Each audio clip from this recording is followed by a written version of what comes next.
Une opportunité est une affaire que vous êtes sur le point de gagner, qui est rattachée donc à un contact. La gestion des opportunités vous permet de prévoir des revenus de vente, donc un chiffre d'affaires. Elles sont classées par catégorie suivant leur état d'avancement. Donc les opportunités progressent selon un processus sous forme de pipeline, qui est concrètement un entonnoir de vente permettant de gérer les évolutions des opportunités suivant plusieurs états. Par défaut, des états sur Odoo seront nouveaux, qualifiés, propositions, gagnés. Vous pouvez supprimer ces états-là, voire en rajouter de nouveaux sous forme de colonnes. Pour créer une opportunité, vous avez le bouton ici, créer. Vous choisissez donc le contact qui correspond à votre opportunité. Vous pouvez donner un nom à votre opportunité, donc ça peut être bien sûr en lien avec soit votre service vendu, soit un produit. Ça peut être un nouveau produit. Donc là, dans mon exemple, il s'agissait d'une société qui vendait des jouets. Donc je peux très bien mettre vente jouets, tout simplement. Voilà.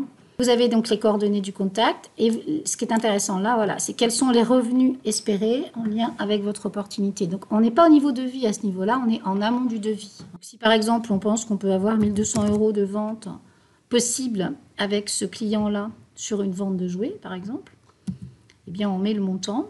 Et on peut valoriser ça également sous forme d'étoile. On ajoute l'opportunité.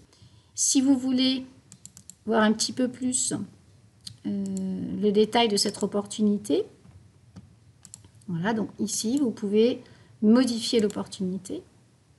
Et là, vous allez avoir une fiche complète qui vous permettra de gérer un petit peu mieux le degré de probabilité de cette vente. Si vous pensez que c'est une vente qui peut être réalisée à 80%, vous marquez 80%. Derrière lui, il va générer donc du coup dans ses statistiques les chiffres d'affaires prévisionnels qui vont bien avec. Voilà, vous pouvez vous créer des notes, des informations supplémentaires, et puis surtout vous prévoir une date de fermeture. Une opportunité, souvent, c'est en lien avec une période, c'est en lien avec une campagne. Donc, vous pouvez prévoir une fermeture et vous pouvez aussi prévoir des étiquettes, comme on a vu sur la vidéo précédente, dans la gestion des contacts. Chaque opportunité peut également faire l'objet d'un message, d'une note et d'une activité au sein même de l'opportunité. Lorsque vous avez terminé, même principe, on fait sauver. Cette opportunité peut par la suite être marquée comme gagnée ou comme perdue. En recliquant sur Pipeline, vous retrouvez donc votre tableau de bord d'opportunités. Votre opportunité au départ est au stade donc nouveau. Si vous arrivez à la qualifier, vous pourrez déplacer directement dans qualifier. Si vous arrivez sur une proposition plus sérieuse en termes de tarifs, vous pouvez la déplacer. En fait, vous pouvez changer les états comme vous voulez, et voire même les renommer. Lorsque cette vente est gagnée, en gros, ça veut dire lorsque le devis client est accordé, c'est un peu ça, vous pouvez déplacer dans gagner. Et là, automatiquement, vous avez en fait un premier contrat et le chiffre d'affaires se met à jour.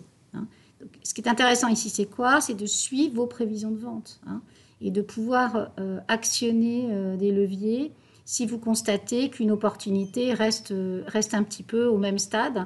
Et là, organiser des activités qui vont bien pour relancer tout ça. À chaque fois que vous allez changer les choses ici à ce niveau-là, ce qu'il faut comprendre, c'est que dans les analyses, les mises à jour de statistiques se font à l'instant T. Et c'est ça qui devient intéressant. Donc, des graphiques de tout type, des filtres de résultats. Enfin, là, on est vraiment sur du tableau de bord de CRM.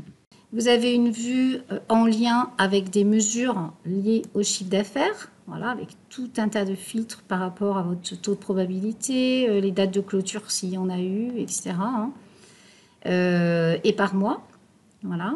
Vous avez également donc, les graphiques classiques histogrammes. Et vous avez aussi une évolution en pourcentage par rapport à vos dates de clôture.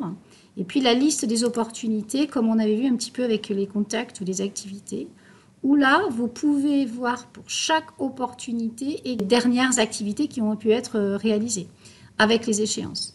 Et surtout, si c'est gagné ou pas, espéré. Voilà. Et derrière ça, tout ce qu'on a pu voir sur aussi les contacts ou autres, des filtres, des regroupements, avec la possibilité de gérer tout ça en favori.